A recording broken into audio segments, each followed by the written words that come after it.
ಜ್ಯೋತಿ.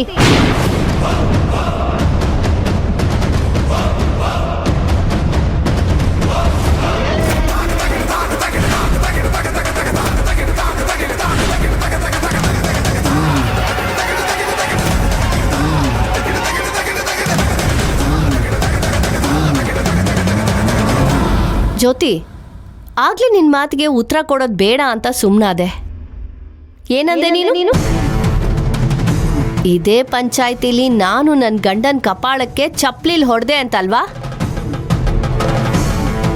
ನಾನು ಹೊಡೆದಿದ್ದು ನನ್ನ ತಾಳಿನ ಉಳಿಸ್ಕೊಳಕ್ಕೆ, ಕಳ್ಕೊಳಕ್ಕಲ್ಲ.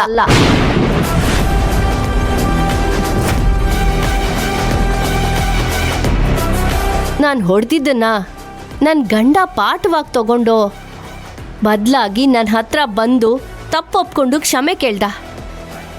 ನನ್ನ ಜೊತೆ ಬಾಳೋದಕ್ಕೆ ಒಂದು ಅವಕಾಶ ಕೇಳಿದ್ರು. ನಾನು ಅವ್ರನ್ನ ಕ್ಷಮಿಸಿ ಅವಕಾಶ ಕೊಟ್ಟೆ. ಇವತ್ತು ನಾವು ಸುಖವಾಗಿಲ್ವಾ? ಚಪ್ಲಿಲ್ ಹೊಡ್ಸ್ಕೊಂಡಿರೋ ನನ್ನ ಗಂಡನೇ ಬದಲಾಗಿ ಸುಖವಾಗಿ ಸಂಸಾರ ಮಾಡ್ತಿರುವಾಗ ನಮ್ಮಣ್ಣ ಬದಲಾಗದೆ ಇರ್ತಾನ? ಯಾಕೆ ನೀನು ಅವನ್ನ ನಂಬ್ತಾ ಇಲ್ಲ?